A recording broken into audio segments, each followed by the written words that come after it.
ዓመት የሰውዬ ስንት ዓመት እዛ ቆይቷል ብያቸዋል? 38 እንደው የሰውዬ መዳን እንደሚፈልግ ለማወቅ እግዚአብሔር መሆን ይጠይቃል? አምላክ ነብይ መሆን ይጠይቃል? እግዚአብሔር መሆን ሳይሆን ገብረ እግዚአብሔር መሆን በቂ ነው። ሰውዬ ለማወቅ ተሰቃይቷል። ሰውነቱ ያስታውቃል። ተጣቆ በሞትና በሕይወት መካከል አትሙች ያላት ነፍስ ናት። ያን ያህል ዘመን የሆነው ነገር ግን ክርስቶስ መዳን ትፈልጋለህ ወይ ብሎ ጠየቀው። ምዕመናን ሁልጊዜ እንናገራለን። በዓለም ላይ ትክክለኛ ዲሞክራሲ የሚባለው ክርስትና፣ ትክክለኛም ዲሞክራት እግዚአብሔር ነው አለ አንድ ጸሐፊ ሲጽፍ። አሁን ልብ አድርጉ። ክርስቶስ ምን ብሎ ጠየቀው? ይሄን ሰውዬ አቤት መዳን እንደሚፈልግ ለማወቅ ብዙ ምርምር ያስፈልገዋል? ብዙ ፍልስፍና ያስፈልገዋል? አያስፈልገውም። ነገር ግን ወደህ ፈቅደህ ነው የምትድነው ነው። ክርስትና የፈቃድ ሃይማኖት ነው። የነጻነት ሃይማኖት ነው። ዘፈተወ ይስተይ፣ የወደደ ምን ያድርግ? ይጠጣ ነው። ምን አይነት ሰው ነው የሚጠጣው? የወደደ። እመኑ ብየ እመኑብኝ ይላል እንጂ እግዚአብሔር እጅ ጠምዞ መብረቅ አውርዶ በተአምር ማሳመን ይችል ነበር። እግዚአብሔር አላደረገውም። ሰዎች ነፃ ፈቃዳቸውን ተጠቅመው አምነው ሊድኑ እንጂ እጃቸውን ተጠምዘው በግድ እንኳን እግዚአብሔር ሐኪም እንኳን ሆድ ሊቀድስ ሲፈልግ ለኦፕራሲዮን መፈረም አለብን አይደለም? ሳያስፈርም ወደሚቀድ ዱርዬ ነው። ታውቁታላችሁ። የዱርዬው ደግሞ ከዚህ በፊት ተናግሬያለሁ። ቀዶ ብተና ነው ይባላል። ቀዶ ጥገና አይደለም። ዱርዬ ሆድ ሲቀድ ከየትም ሊጀምር ይችላል። ምክንያቱም መልሶ ስለማይሰማው እሱ ምን ቸገረው? ዶክተሩ ግን ሆድ ሲቀድ ተጠንቅቆ ቀደደም አይባልም። ሆድ ቀደደም አይባልም። የዱርዬ ነው ቀዶ ጥገና ነው፣ ኦፕራሲዮን ነው የሚባለው አይደለ?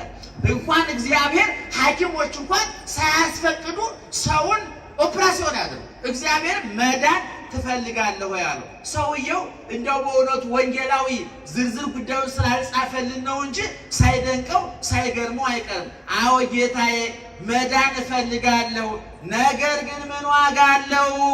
እኔ ትንሽ ስንቀሳቀስ እገባለሁ ብዬ እንዳቅሜ ስንፈራገጥ አቅም ያለው ባይድ ቀድመኒ፣ ጉልበተኛው አቅም ያለው ዘመድ አለው፣ የሚጋፋ ዘመድ ወጠምሻ ዘመድ አለው፣ ይቀድመኛል። ምን ዋጋ አለው? መዳን እፈልግ ነበር ግን አይሳካም፣ አይሆንም። አሁን ባለው ሁኔታ የሚሳካ አይመስለኝም አለው። ጌታ ሌላ ምንም አላለውም። ሳምንት ጠብቅና ወረፋ ይዝልሃለሁ፣ እጋፋልሃለሁ አላለው። ሊቃውንት ምን ይላሉ? ለክርስቶስ ይሄ ሰውዬ ሰው የለኝም የሚታገል ሰው የለም ያለው፣ አንደኛ ይሄ ሰውዬ በበሽታ ስንት ዓመት ቆይቷል? 38 ዓመት ቆይቷል። በስንት ዓመቱ እንደታመመ ባይታወቅም ቢያንስ ግን ይሄ ሰውዬ 38 ዓመት 40-50 ዓመት ይሆነዋል በእድሜው ማለት ነው። ክርስቶስ ደግሞ ይህን ሰውዬ ሲፈውስ የ31 ዓመት ወጣት ነበረ። ስለዚህ ተጋፍቶ ተጋፍቶ ያስገባኛል ብሎ ጉልበቱን ሰውነቱን ተክለ ሰውነቱን አይቶ፣ ሁለተኛ ደግሞ ክርስቶስን አጅቦ የመጣ ብዙ እንጀራ ለመብላትም ተአምር ለማየትም ትምህርት ለመስማትም ግርግር ብሎ የመጣ ሕዝብ ስለነበረ አንተ እስኪ ሳምንት ቅዳሜ ጠብቅና ወረፋ ጠብቀ ማንም ሳይቀድመው ወደ ጠበሉ ወሩረው ብሎ ያዝልኛል ብሎ ነበር ይላሉ ሊቃውንት። ነገር ግን ክርስቶስ እንደ ሊቃውንቱም እንደ ሰውየውም ሐሳብ አላደረገም። ጸበሉን እስከ ሳምንት አልጠበቀም። ቀኑ ቅዳሜ ነው። ያ ቀን ደግሞ አስቀድሞ ሌላ ጸበልተኛ ተፈውሶ ገና ሌላ ቅዳሜ መጠበቅ አለበት። የሰው ስንት ቀን መጠበቅ አለበት? 8 ቀን። ጌታ ሌላ አማራጭ አደረገ። ተነስና የተኛበትን አልጋ ተሸክመ ሂድ አለው። መመሪያ ሰጠ።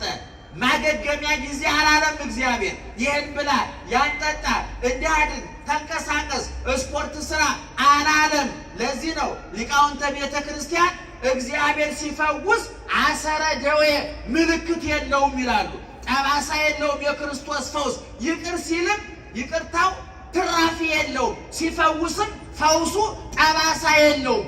እግዚአብሔር ይቅር ካለ ይቅር አለ ነው። ሙሉ ይቅርታ ነው የሚያደርግ። ታውቃላችሁ እኛ ይቅር ስንል እንደው ያ የበደልነው ሰው የተጣላነው ሰው ይቅር ብለነው አቃቃይ ቦታ አንድ ቀን ብናገኘው አንለቅም። አገኘው አይደለም ያን ጊዜ ይቅር ያልኩ እኮ አቅም አንሶኝ እንጂ አሁን ሰላላለሁ።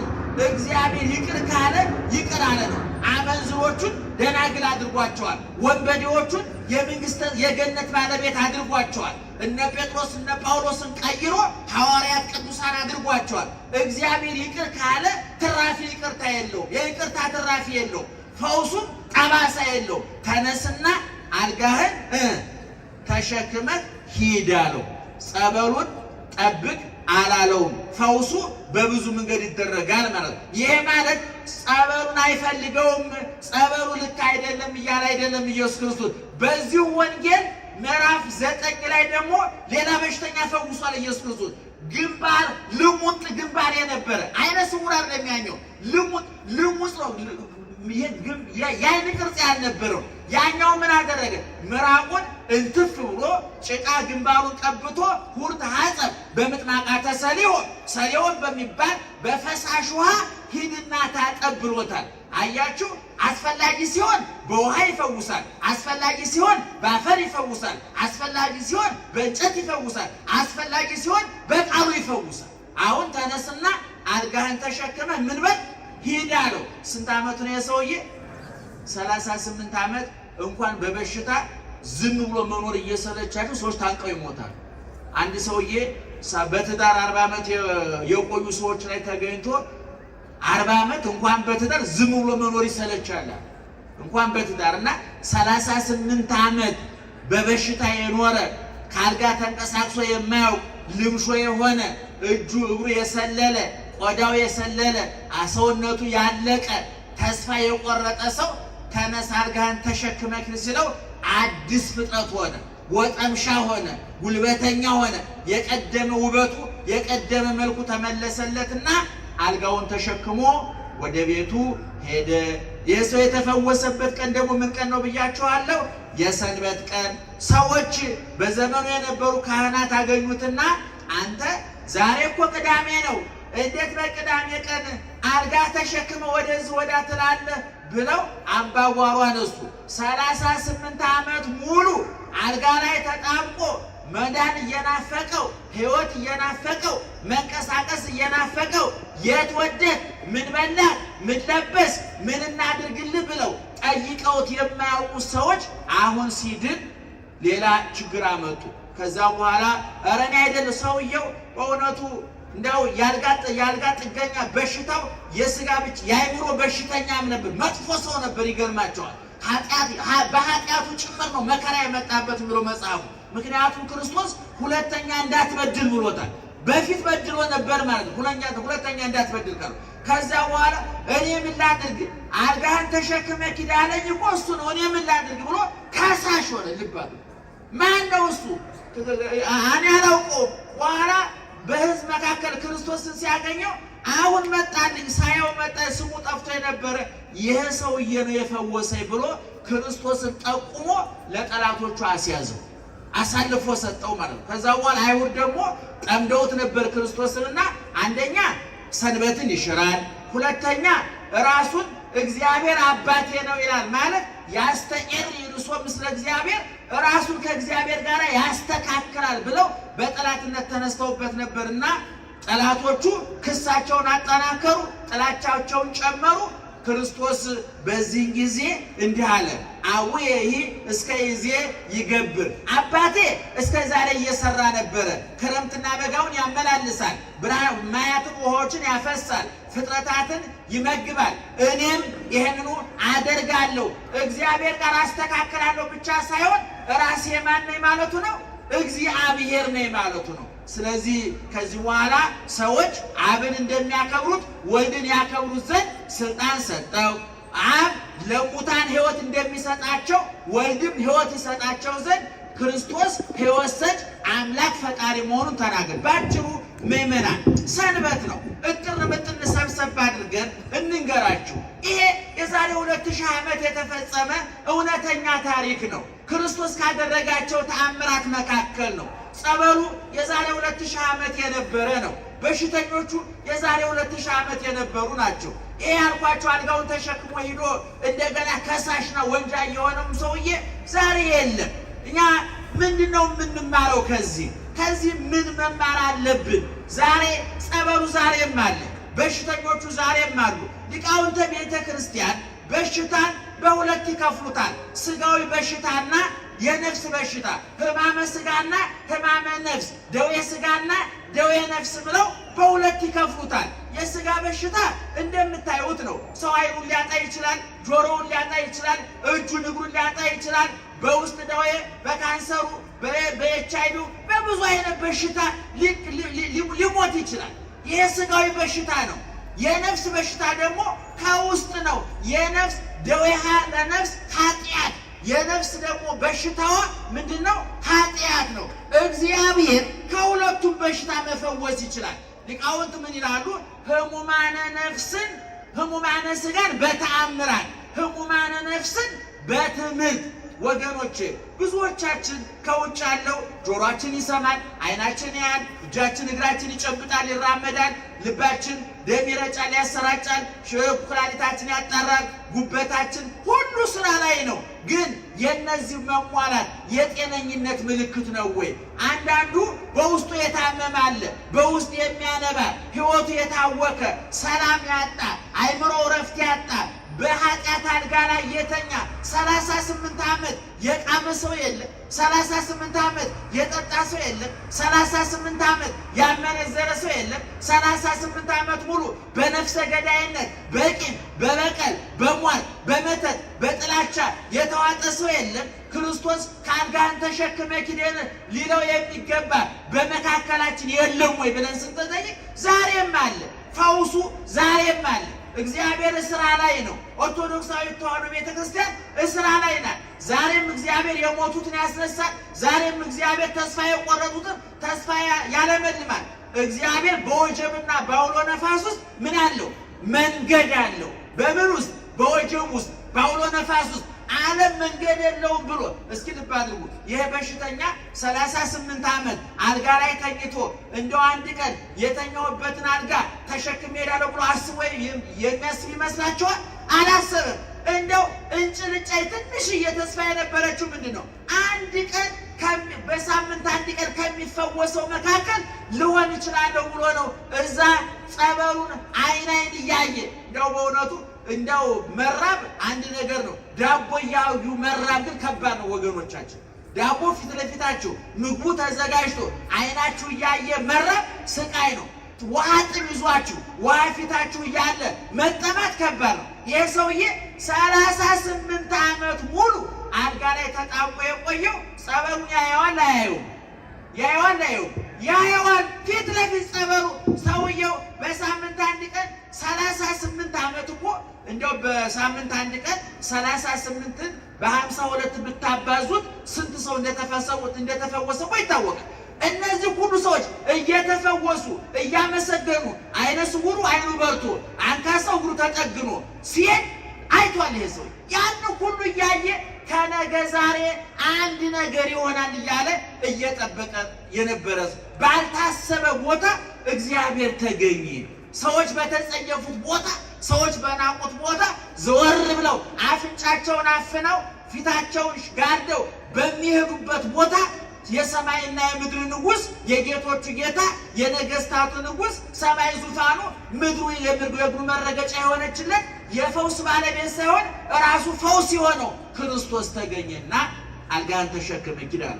ምዕመናን ብዙዎቻችን ተስፋ የቆረጥንባቸው ጉዳዮች አሉ። የእኔ ጉዳይ አይፈታም፣ አልቋል። ምናልባት በበሽታ ሊሆን ይችላል፣ በስራ ጉዳይ ሊሆን ይችላል፣ በትዳር ጉዳይ ሊሆን ይችላል። በብዙ ጉዳዮች አይፈታም ብለን የሀገራችን ጉዳይ፣ የሰፈራችን ጉዳይ፣ የክልላችን ጉዳይ፣ የአፍሪካችን ጉዳይ፣ የዓለማችን ጉዳይ ከዕለት ዕለት በእውነት ትናንት እየናፈቀን ዛሬ እያሳቀቀን ነገ እያስጨነቀን ያለ ሰዎች ነን እኛ።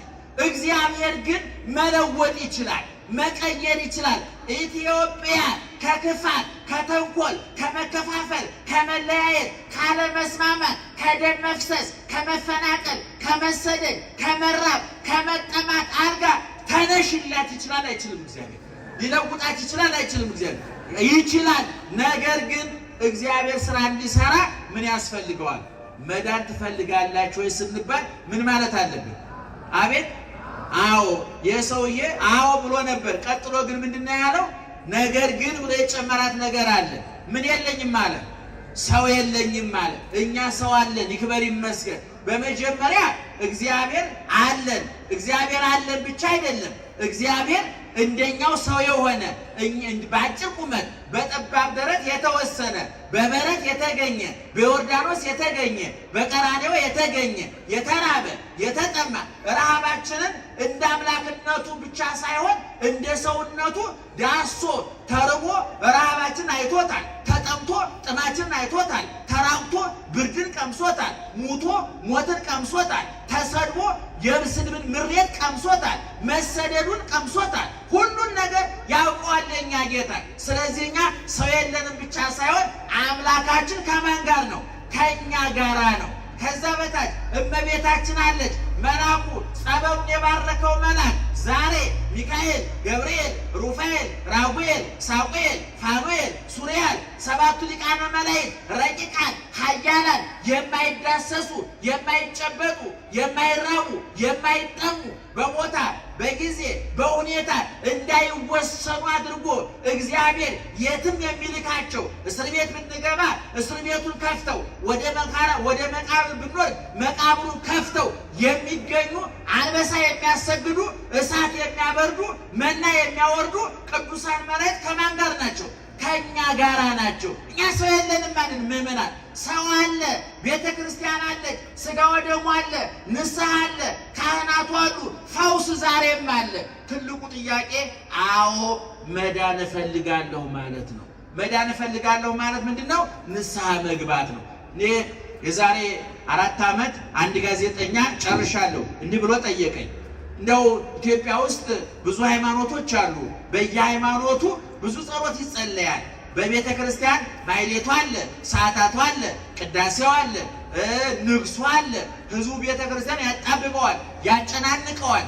ነገር ግን መከራው ሊቆም አልቻለም፣ ችግሩ ሊቆም አልቻለም። ለምንድን ነው ይሄ ሁሉ ጸሎት መፍትሄ ያላመጣው ብሎ ጠየቀኝ። ምናልባት እኔ በትክክል አልተደወለም ማለት ነው ብዬ ነው የመለሱት ባጭሩ። አንዳንድ ጊዜ ስልክ ስትደውሉ ያኛው የደወላችሁለት ሰውዬ እያወራበት ከሆነ ምን ይላል? አቤት ተይዟል ይላል አይደል? ዝግ ከሆነስ ዝግ ነው ይላል አይደል? በእኛና በእግዚአብሔር መካከል ያለው የስልኩ መስመር ክፍት ለመሆኑ እርግጠኛ ናችሁ?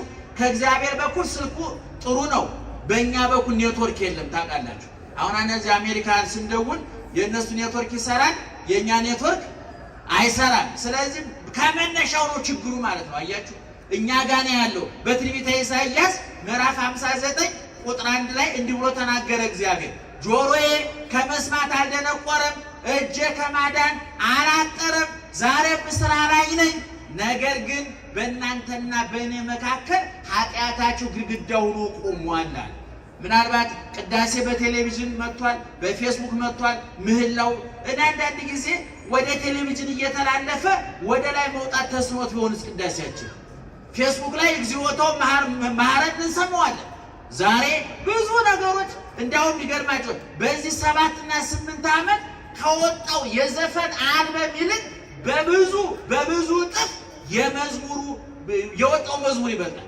እየዘፈን ያልገጠመን መከራ እየዘመርን ለምን ገጠመን? ቁጭ ብሎ መነጋገር ያስፈልጋል። መዝሙሩ በዝቷል። ዛሬ ጠረጴዛችሁ ላይ የዘፈን ሲዲ አላችሁ? ሁላችሁ የመዝሙር ሲዲ ነው ያላችሁ አይደል? ግን ጠረጴዛችሁ ላይ የዘፈን ሲዲ በነበረበት ጊዜ ያልነበራችሁ ጭንቀት በመዝሙር ተጠለቅልቃችሁ ከተጨነቃችሁ የሆነ ቦታ ችግር አለ ማለት። አንድ ሰው እየበላ ከራበው ከውስጡ ነው ምግቡን የሚቀበል ሰይጣን ተመድቦበታል ማለት። እየለበሰ ከበረደው ውስጡን ነው። አንዳንድ ሰው የውስጡን ብርድ ለማስታገስ ከውጭ ልብስ ያመጣል። አሁን ብዙ ጊዜ እነዚህ ኮስሞቲክስ የሚያበዙ መቀባባት የሚያበዙ ሴቶችም ወንዶችም ውስጣቸው ነፃነት የሌላቸው ናቸው። ውስጣችን የሚጠራጠሩ ናቸው። ውስጣችን የሚተማመኑ ሰዎች እንደው እንደ ፒያሳ ህንፃ አይቀባቡ። የሚገርማቸዋል ኮንፊደንስ አለ። ብዙ ጊዜ ኮንፊደንስ 10 ጊዜ መስታወት ካየች አዲስ ሴት ራሷን ተጠራጥረዋለች ማለት ነው። እና አዲስ አፍንጫ ተፈጥሮ ያድር ያለው የነበረሽ አፍንጫ እኮ ነው። አንዳንዱ ሰው ቋት መጥቶ አፍንጫ እንደውም ሊቃውንት ምን ከመጠን በላይ መስታወት ላይ ማፍጠጥ ከራስ ጋር ዝሙት መውደቅ ነው ይላል።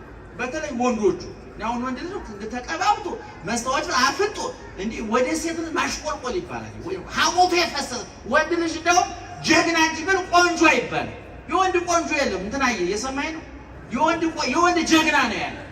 አሁን ሐሞቱ ፈሶ ተቀባብቶ ምን ብሎ በየቲክቶክ ሁሉ ወንድ ልጅ እንደው ጸጉሩን አበጥሮ ሽቶ ተቀብቶ መከራ የሰውዬው ውስጡ ሸቷል ገምቷል ማለት ሞራሉ ወድቋል ማለት የወንድነቱ ወንድ ከርቶታል ማለት የጣለን ቢመጣ እንኳን ሊመክት ነው አሳልፎ ይሰጣል። ምክንያቱም የሆነ ቅባት ይሰጠዋል እሱን ሲቀባበው አበል እኔ ማርያም ከልቤ ነው የምላቸው። እንደውም በእውነቱ ጣሊያን በአሁኑ ጊዜው መልሳ ብትመጣ እኮ በጣም ቀላል ነው። የጦር አውሮፕላን አያስፈልጋትም፣ መድፍ አያስፈልግ በቃ አይፎን ጭኖ መምጣት እኮ ነው። ያን ወጣት ታድለዋለች በቲክቶክ ላይ ሲጠመቅ ነዳጅ ቆፍራ ትወስዳለች። አባቶቻችን ጊዜ በአጣና በዱላ እኮ ነው የገጠሙት። ይገርማቸዋል በዱላ እግዚአብሔር ይክበር ይመስል እና በእውነቱ ራሳችንን ገምግም። ይሄ በሽተኛ በስንት ዓመቱ ነው የተፈወሰው? በ30 ተስፋ ቆርጦ የለም ወደ ቤት የመልሱኝ እዚህ ምንም ለውጥ አላመጣም ቤት የመልሱኝ ሊፈወስ ነበር። የሰውዬ አይፈወስም።